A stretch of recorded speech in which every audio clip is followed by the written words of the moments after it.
Fala, pessoal, tudo bem com vocês?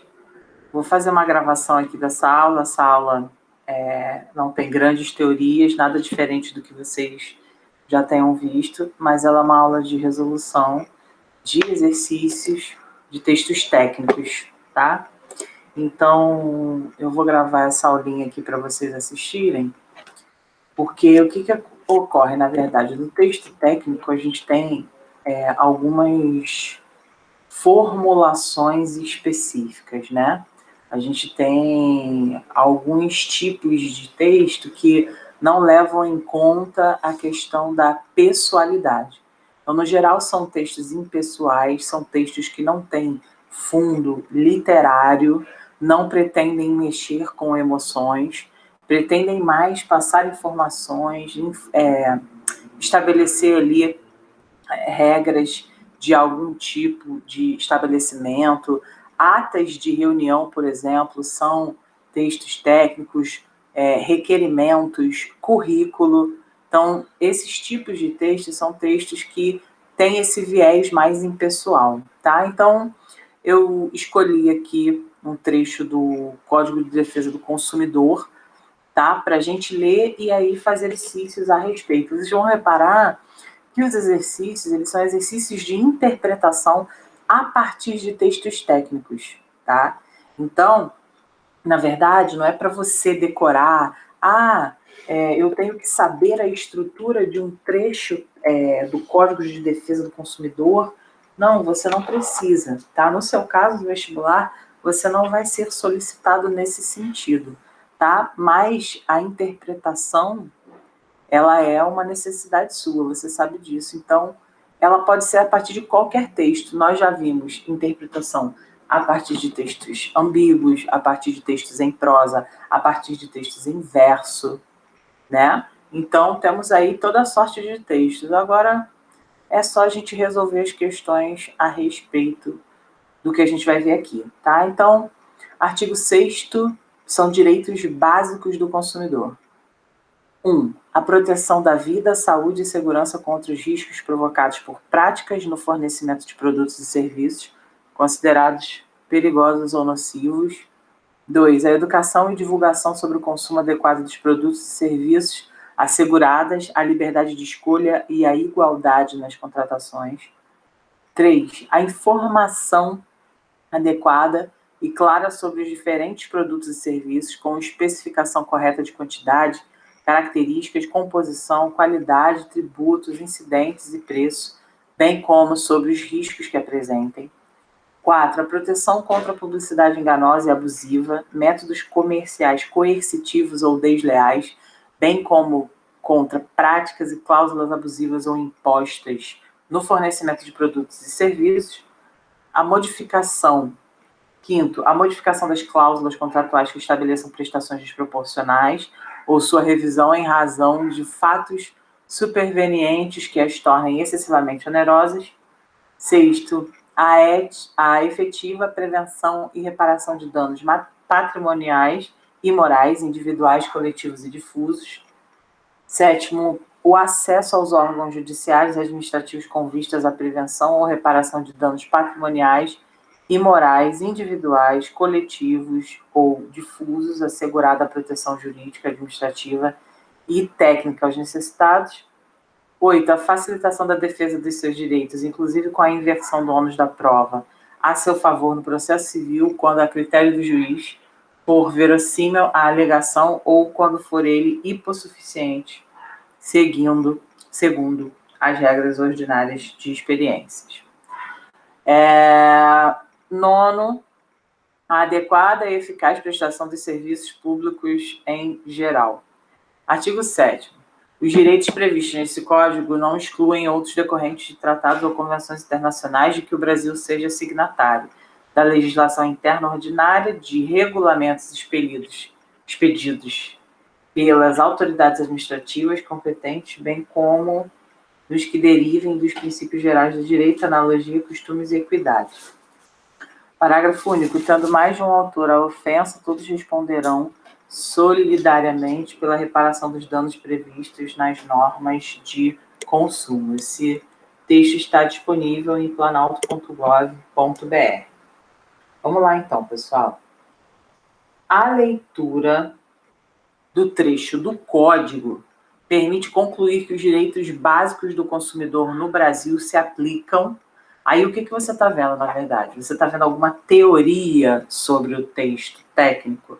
Não, você está vendo uma interpretação, uma pergunta de interpretação a respeito do trecho retirado do código. Né? Então, se você já sabe que é um Código de Defesa do Consumidor, você já não espera pessoalidades, você não espera recursos estilísticos, você não espera figuras de linguagem, você não espera rima.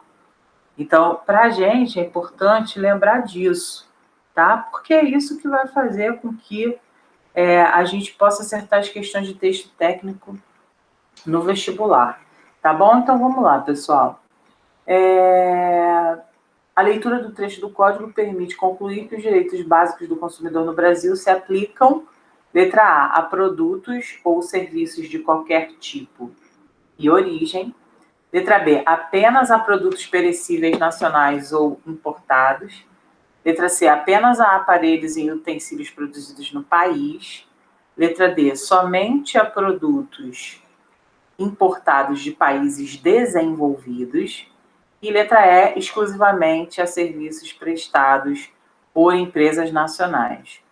Nesse tipo de questão, eu gostaria de destacar o seguinte: vocês estão vendo que aqui eles usam as palavras perigosas, ok? Palavras que são muito excludentes ou são muito generalizantes.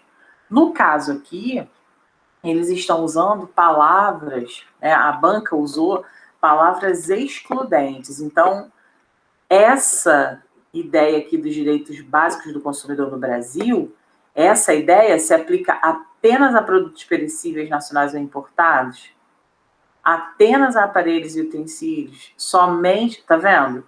Então, essas palavras aqui para nós, ó, essas palavras aqui para nós são palavras nocivas, tá bom? Eu vou marcar aqui. E aí, pessoal, fica fácil a entender, né? Fica fácil aí para a gente entender que a letra A é o gabarito mais equilibrado. Não se esqueça, o gabarito que você vai marcar lá na hora da prova é o gabarito equilibrado. Ele não pode ser única e exclusivamente direcionado a um ponto, pessoal. Isso aí eu vou morrer dizendo, tá? O gabarito, ele é o mais correto para aquilo que está sendo colocado. Ele é o mais adequado para aquilo que está sendo pedido, tá? Então, a gente tem que ter cuidado com essas palavrinhas. Essa primeira aí, letra A, molezinha, tá? O artigo 7º, questão 2.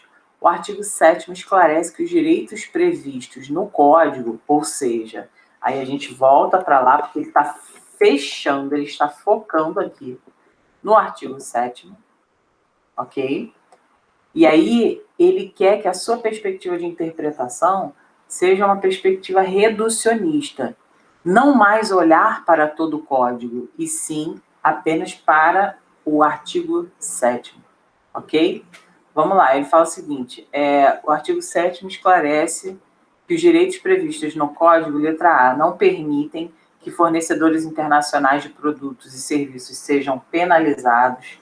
Letra B, não implicam a perda de outros estipulados em tratados internacionais ou na legislação interna do país.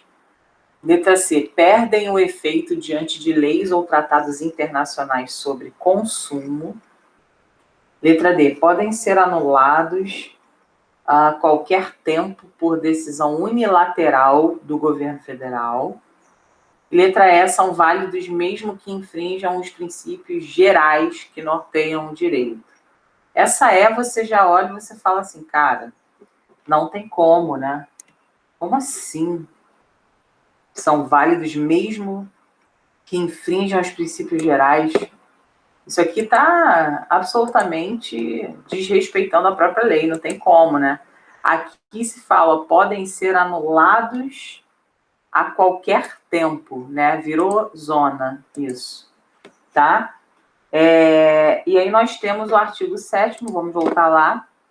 Artigo 7º diz: os direitos previstos neste Código não excluem outros decorrentes de tratados ou convenções internacionais de que o Brasil seja signatário, da legislação interna ordinária, de regulamentos expedidos pelas autoridades administrativas competentes, bem como dos que derivem dos princípios gerais do direito, analogias, costumes e equidade. Então, só de ler isso a gente já elimina a letra C, que diz que perdem o efeito diante de leis ou tratados internacionais sobre o consumo, né?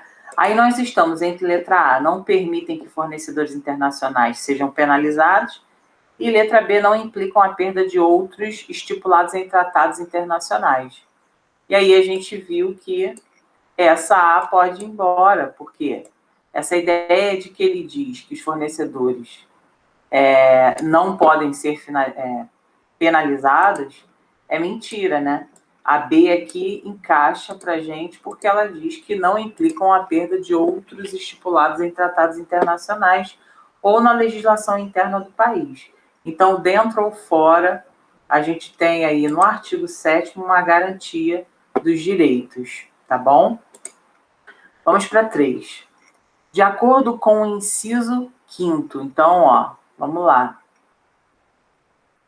Esse inciso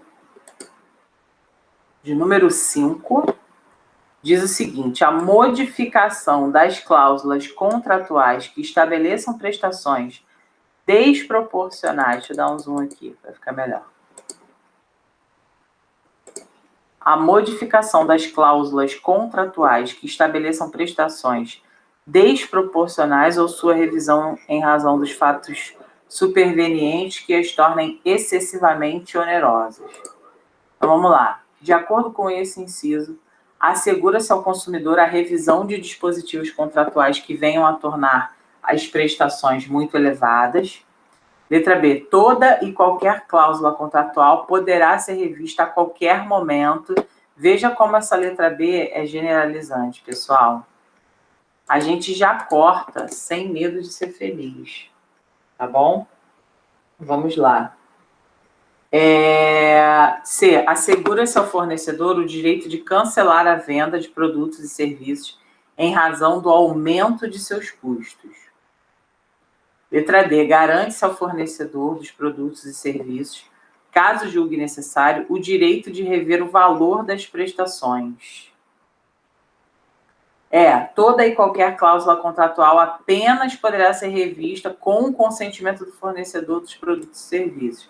Isso aqui também a gente já elimina sem nenhum tipo de problemática, tá? Então, o que a gente vê aqui, ó? Nesse 5º, fala-se sobre a modificação das cláusulas contratuais que estabeleçam prestações desproporcionais ou a sua revisão em razão de fatos supervenientes que as tornem excessivamente onerosas, ou seja, que coloquem um valor lá em cima, tá, pessoal? Então, aqui a gente tem a segurança de que, se as prestações estiverem muito caras, elas podem, sim, ser revistas, ok? Pelo código, você tem direito.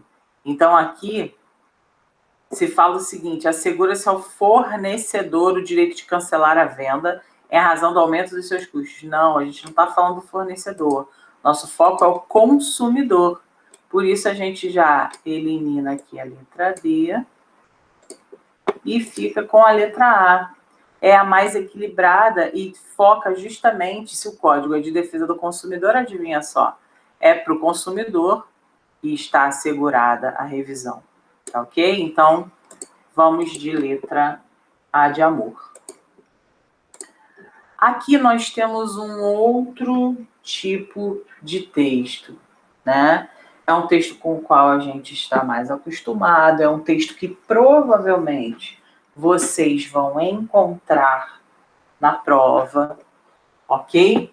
É um texto que lida mais com os aspectos que a gente conversa bastante em sala, tá? Então, é interessante a gente perceber que o texto técnico ele pode ter cara de texto técnico, como o que a gente viu agora do Código de Defesa do Consumidor, mas ele também pode ter uma carinha de texto em prosa, tá?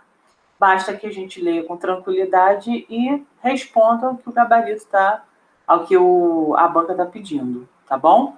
Vamos lá então, tecendo a leitura. Numa sociedade como a nossa, em que a divisão de bens, de renda e de lucros é tão desigual, não se estranha que desigualdade similar presida também a distribuição de bens culturais, já que a participação em boa parte desses últimos é mediada pela leitura, habilidade que não está ao alcance de todos, nem mesmo de todas aquelas que foram à escola. Mas ler é essencial, e não apenas para aqueles que almejam participar da produção cultural mais sofisticada, dos requintes da ciência e da técnica, da filosofia e da arte literária. A própria sociedade de consumo faz muitos de seus apelos através da linguagem escrita e chega por vezes a transformar em consumo o ato de ler, os rituais da leitura e o acesso a ela. Assim, no contexto de um projeto de educação democrática, vem à frente a habilidade de leitura, essencial para quem quer ou precisa ler jornais, assinar contratos de trabalho, procurar emprego através de anúncios, solicitar documentos na polícia, enfim, para todos aqueles que participam, mesmo que à revelia, dos circuitos da sociedade moderna que fez da escrita seu código oficial. Mas a leitura literária também é fundamental. É a literatura como linguagem e como instituição, que se confiam os direitos diferentes imaginários, as diferentes sensibilidades, valores e comportamentos, através dos quais uma sociedade expressa e discute simbolicamente seus impasses, seus desejos e suas utopias. Por isso, a literatura é importante no currículo escolar. O cidadão, para exercer plenamente sua cidadania, precisa apossar-se da linguagem literária, alfabetizar-se nela, tornar-se seu usuário competente, mesmo que nunca vá escrever um livro, mas porque precisa ler muitos. Cada leitor, na individualidade de sua vida, vai entrelaçando o significado pessoal de suas leituras, com os vários significados que, ao longo da história de um texto, este foi acumulando. Cada leitor tem a história de suas leituras, cada texto a história das suas. Leitor maduro é aquele que, em contato com o texto novo, faz convergir para o significado deste o significado de todos os textos que leu, e conhecedor das interpretações que um texto já recebeu, é livre para aceitá-las ou recusá-las, e capaz de sobrepor a elas a interpretação que nasce de seu diálogo com o texto. Em resumo, o significado de um novo texto afasta, afeta e redimensiona o significado de todos os outros. Então, percebam aqui a linguagem, né? O que a gente viu? A gente já viu até agora que o texto técnico, ele denota uma impassibilidade, né? Uma frieza, digamos assim. O texto técnico, ele é bem definido quanto ao uso da linguagem. Temos a linguagem formal, tá? Um texto técnico normalmente privilegia a metalinguagem, tá? Isso é um aspecto bem comum. Então, por vezes, vocês vão perceber, assim como vocês perceberam agora, né? A questão da literatura. Então, a própria definição de literatura, né? A literatura é importante para a formação do cidadão. A literatura como linguagem, instituição, que se confiam, quer dizer, a presença da questão metalinguística e da questão referencial também. Então, é muito provável que para vocês, né, a utilização de textos técnicos em provas seja, na verdade, um artifício para cobrar em funções, por exemplo, tá? Então, fica ligado nisso que a gente, aos poucos, vai construindo, né, a característica aí comum de cada um desses textos. Vamos lá, então. Mas aí a questão fala sobre isso? Não, não fala. Ela dá opções para você de informações dadas no texto e aí você vai marcar a mais adequada. Olha só que tranquilo. Viu? Então, assim, zero preocupação, tá, pessoal? Vamos lá. Sobre o texto, fazem-se as seguintes afirmações. Primeiro, a leitura não é acessível a todos os cidadãos brasileiros, o que dificulta o acesso a boa parte dos bens culturais. A gente não precisa nem discutir sobre isso, né? Obviamente, a 1 está certa. E aí a gente já tira a letra B. A gente já tira a letra C. Ok? E vamos que vamos. 2. Para tomar parte da sociedade moderna, é necessário saber ler, uma vez que a escrita está institucionalizada. Isso é uma verdade? A escrita está institucionalizada? Sim, ela está institucionalizada.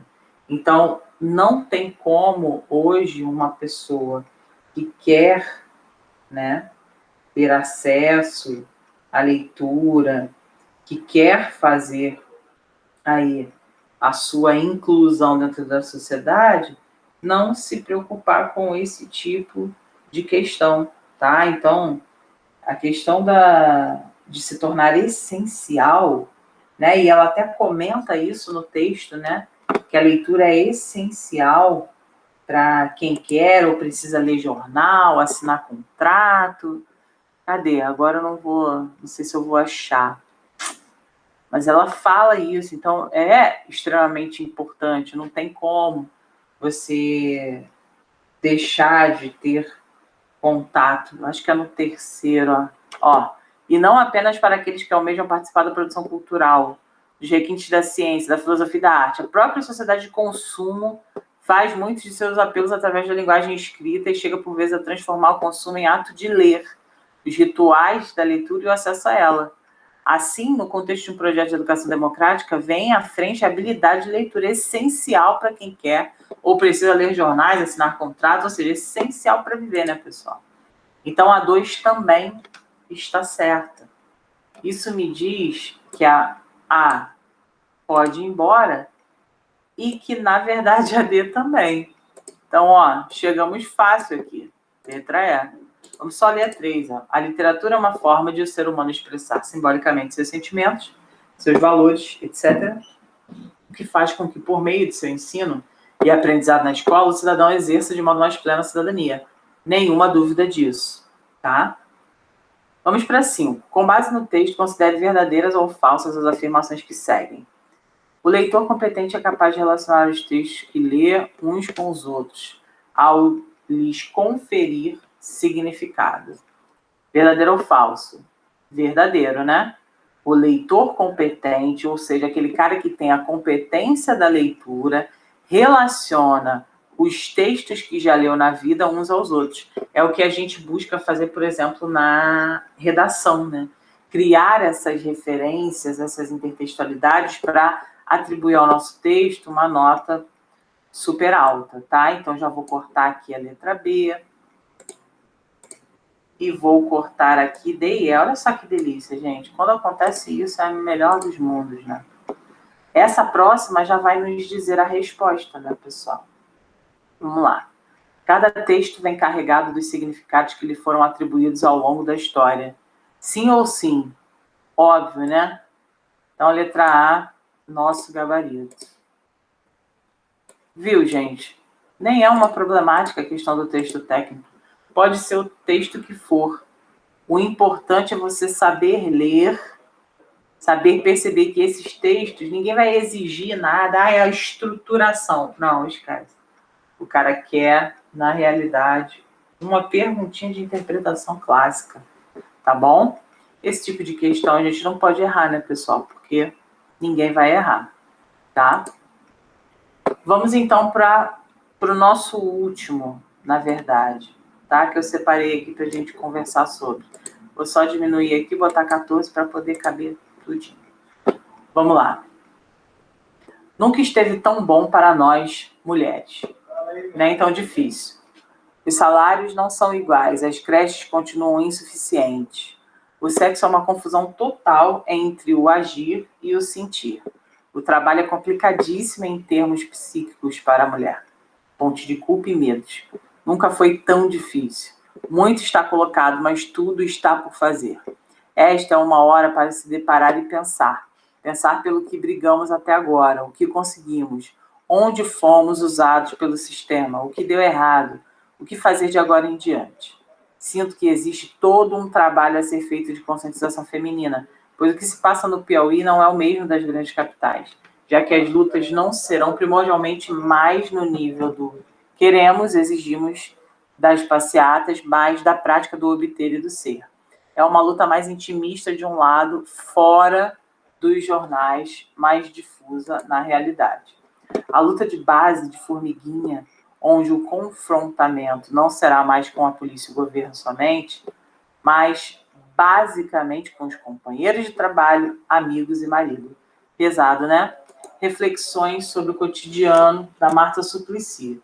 Como o próprio nome, né, da obra fala, reflexões sobre o cotidiano, a gente já consegue aí enxergar, né, pessoal, que assim, existe um tom aqui de pessoalidade, embora ela esteja falando das questões da mulher nos dias de hoje, da dificuldade que é ser mulher dentro do nosso país, embora isso seja, né, com base numa questão muito concreta, né, não tão abstrata, ela não deixa de passar ali a opinião dela, mesmo que tentando se segurar ao máximo, né? Ela, inclusive, às vezes usa a primeira pessoa como uma perspectiva aí de se incluir, visto que também é mulher, tá? Então, nesse caso aqui, a gente nem tem uma questão propriamente de interpretação, a gente tem mais uma questão de gramática e de redação, porque ela está destacando o efeito anafórico de uma palavra. Então, quer dizer, veja que esse texto ele não tem a pegada técnica, tão técnica assim, né? Embora ele tenha sido considerado um texto técnico pela banca que fez, tá? Mas aqui a gente não tem tanta função de ficar analisando característica, né? Na verdade, aqui a gente tem que olhar o pronome relativo onde, que para a gente é muito tranquilo de poder falar a qual elemento ele está se referindo. Então vamos lá, ó. No trecho abaixo, o termo destacado tem função anafórica. Anafórica retoma o termo já citado, tá? A luta de base de formiguinha, onde o confronto não será mais com a polícia e o governo, mas basicamente com os companheiros de trabalho, amigos e marido, esse onde aqui está fazendo o quê, pessoal? Qual a opção que apresenta o elemento anteriormente expresso? A gente está falando da luta, né? Inclusive, a luta não é um lugar, né, pessoal?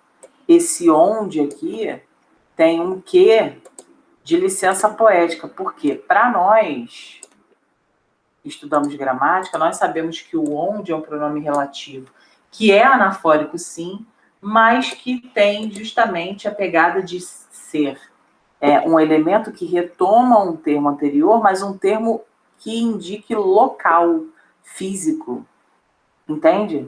Luta não é um local, porém, né, a autora constrói esse tipo de frase, ok? Desvirtuando aí o que a gente considera como linguagem técnica, que é uma linguagem absolutamente voltada para a linguagem formal, mas aqui, pelo visto, né, por essa banca, não houve um julgamento quanto a isso. Era mais interessante para essa banca pegar esse texto aqui e perguntar qual é a palavra retomada.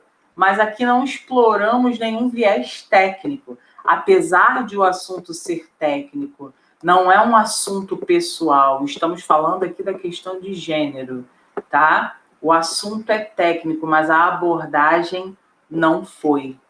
Tudo bem, pessoal? Então, era basicamente isso que eu queria dizer, né? Nós percebemos aí os textos que são considerados técnicos, quer dizer, do mais técnico ao menos técnico. Mas a gente viu que essa ideia, ela tem o quê? Níveis. Esse texto é um texto extremamente técnico, mas as perguntas não foram. Esse texto aqui é semi-técnico porque ele traz os aspectos literários, ele traz os aspectos da sociedade em si, que necessita da literatura, então, de alguma maneira, essa defesa feita também é uma defesa pessoal, né? Admitir aqui com toda... A gente percebe nessa leitura aqui que existe uma influência, assim, né? De quem produz para trazer a pessoa para a literatura e para trazer a necessidade de fazer com que o leitor relacione as coisas que leu. Isso já é uma técnica aí de persuasão, querendo dizer para você o seguinte: cara, não pega o que você leu e deixa para trás, não. Tudo que você leu até hoje constrói quem você é. Então, interrelacione essas ideias. Tá? Então, esse texto, ele, entre o primeiro, ele é considerado semi-técnico e não extremamente técnico quanto o primeiro. Esse último aqui, já não sei nem se poderíamos dizer, para a banca poderíamos dizer que ele é um texto técnico, mas ele tem ali uma questão temática técnica, que é a questão de gênero, mas a abordagem dele não é tão técnica assim. Então, eu quis mostrar para você que a banca tem nível para cobrar texto técnico. Ou ela cobra para você com um texto raso na técnica, como esse que a gente está vendo agora na tela, ou ela busca um equilíbrio entre os dois, ou ela só foca na técnica mesmo, em códigos de defesa, leis, artigos, incisos. Tá bom, pessoal? Então é isso. Sem grilo, viu? Bem tranquilo. Beijo. Descansem. Tchau, tchau.